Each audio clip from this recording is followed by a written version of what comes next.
Hi, everyone. Welcome to Naked Leader Week. And I'm very honored to have a 7-minute interview with John McLaughlin from Cogent, a declaration of interest. John and Cogent are strategic partners with Naked Leader, but that's not why you joined. You joined to hear all about his latest book, which is called The Fastest Way to the Top and How to Stay There. John, we have 7 chunks, very brief chunks, and you don't know what they are in advance.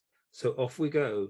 Chunk number 1, can you introduce yourself, please, and say a little bit about what Cogent does? And you've got just under 60 seconds to do so. Okay, I'm John McLaughlin. I am the founder and CEO of Cogent Executive.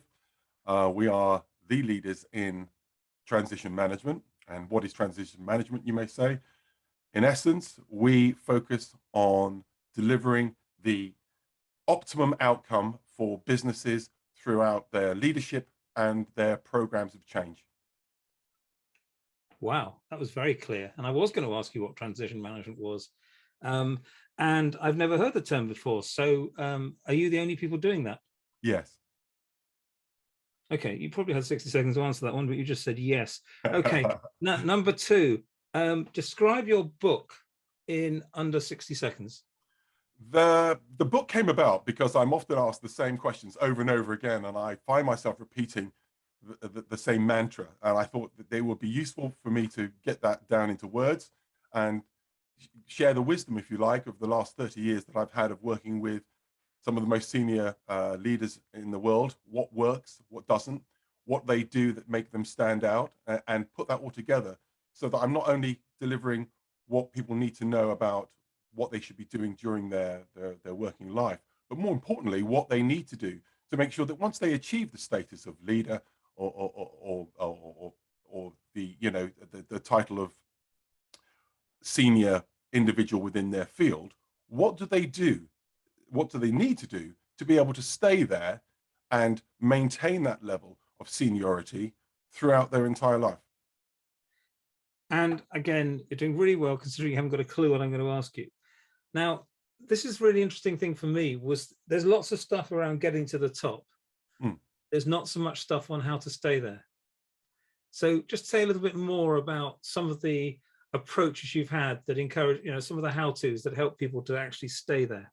They work hand in glove because most of the things that I talk about of how to get to the top are the habits that you need to form and particularly the mindset you need to form in order to stay there.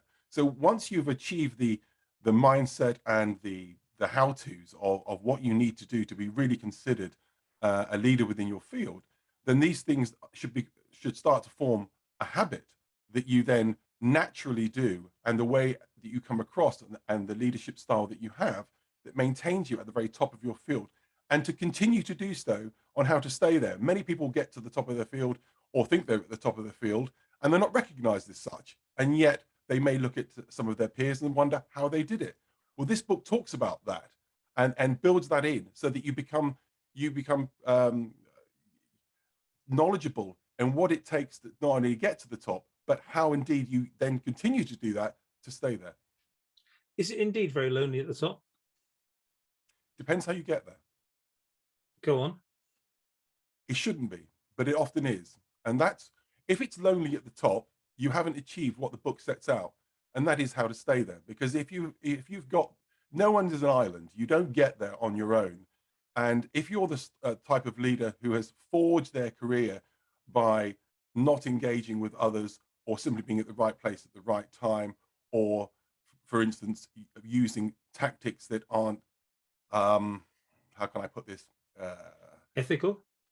Yeah, and ethical is a strong word. I would say that are not inclusive and therefore more of a dictatorial type of leadership.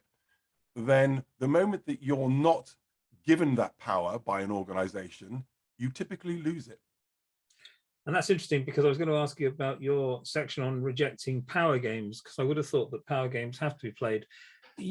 By power games, do you mean politics? Because surely everyone has to play politics, which is just about relationships. No, when I talk about power games, I'm talking about the expectation of things to be done because of the title you carry, rather than the leadership with which you display. Who's the book written for? This is 4, by the way, out of 7. Who's the book written for?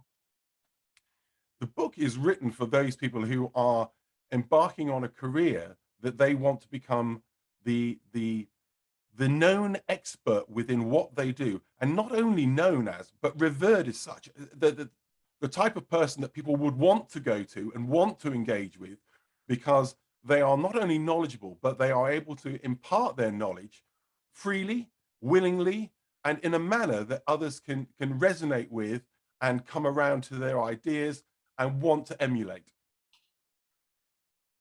I like the range of people that you've quoted in the book, which range from Napoleon Hill, who of course was the granddaddy of all of this success stuff, Mark Twain, who I think's got more quotes on the internet than anyone else, Margaret Thatcher. Those who don't remember Margaret Thatcher, well, ask an older person about it and they'll tell you, ask a younger person and they'll strangle you.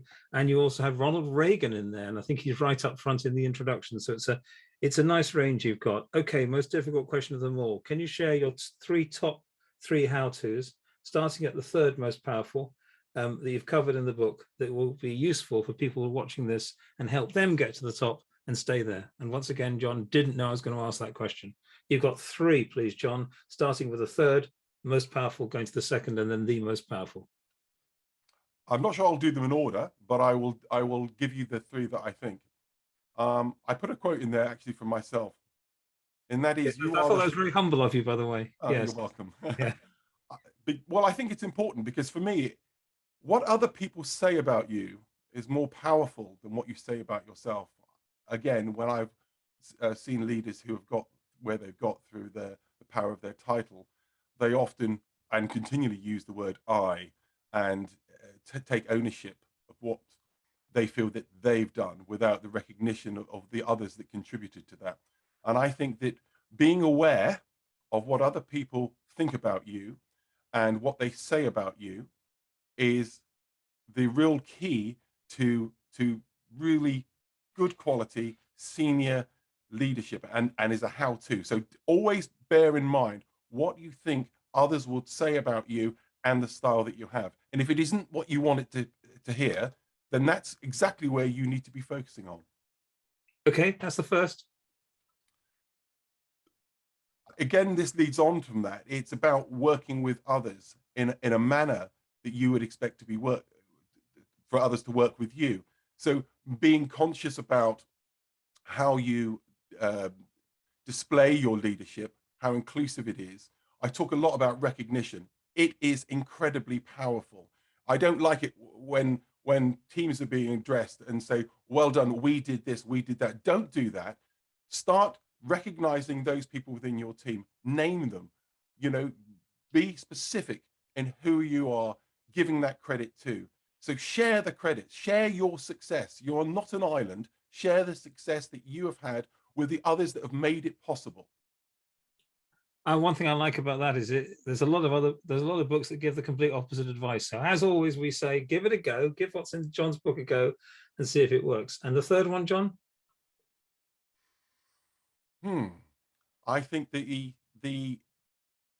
idea of how you view the end of your career should be done at a much earlier point than you believe it. Because I am often called at the latter stages of someone's career saying, I am thinking of doing this in the next 6 months. This is not something you should be doing. You should be planning this several years out. And one of the biggest issues I have is when people come to me and say, I think I want to be an NED. I think I want to have a portfolio career. I'm leaving next week at the end of the month, and this is what I've decided to do. It takes planning. It takes thought, and you need to ensure that you've built yourself and your mindset accordingly to be able to fully achieve what you want at that stage of your career. Can anyone make it to the top and stay there? Yes. John, if you were me, what question would you ask you? Who's buying lunch next? I think it's on you, isn't it? And it is actually, yeah. And the final question, the final point, question is not really a question, is how do people get in touch with you? You can visit our website at www.cogentexecutive.com, or just look me up on LinkedIn and send me a note, and I'd be happy to engage. And I think I'm correct in saying this is publishing on Monday the 31st, next Monday. Is that correct? That's correct. Okay, well, seriously, well done on completing a book. It's a labor of love. And again, another declaration of interest is that Naked Leader Publishing have published this book. So thanks, John, and bye for now. Thank you. Take care.